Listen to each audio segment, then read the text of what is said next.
नमस्कार, मी निरंजन बुद्दुल, सोलापूर शहर ration card धारक संघटना संस्थापक अध्यक्ष. महाराष्ट्र शासनाच्या वतीने 1 एप्रिल पासून रेशन धान्याबाबत काय जाचक अटी लावत आहेत.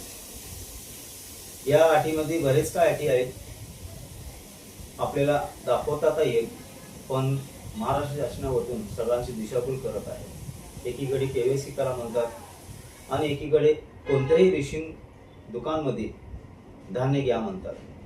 परंतु त्याचप्रमाणे अशी एक अटी घालत आहेत की ज्यांच्याकडे घर आहे, ज्यांच्याकडे गाडी आहे, ज्यांनी इन्कम टॅक्स भरत आहेत, त्यांचं यापुढे धान्य बंद होणार आहे.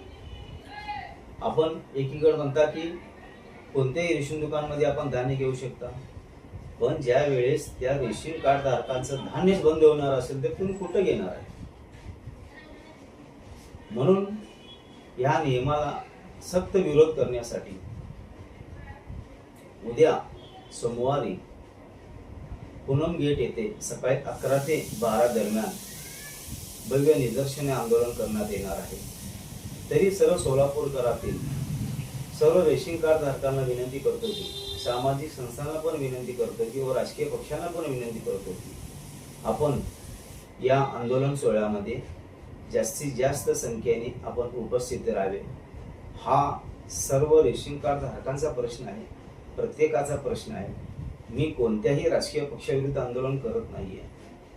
या रेशन धान्यामध्ये भाजपाचे, शिवसेनेचे, काँग्रेसचे, लालबोटाचे सर्व पक्षाचे कार्यकर्ते हा रेशनच्या धान्यावर त्यांचं कुटुंब चालत असतो. हा आंदोलन सगळ्यांसाठी आहे. म्हणून मी सर्व सोलापुरातील सर्व रेशन कार्ड धारकांना विनंती करतो की हा आपलं आंदोलन आहे, आपल्या पोटा पाण्याचा प्रश्न आहे. म्हणून या आंदोलनामध्ये जास्तीत जास्त संख्येने उपस्थित राहावे अशी मी विनंती करतो. नमस्कार.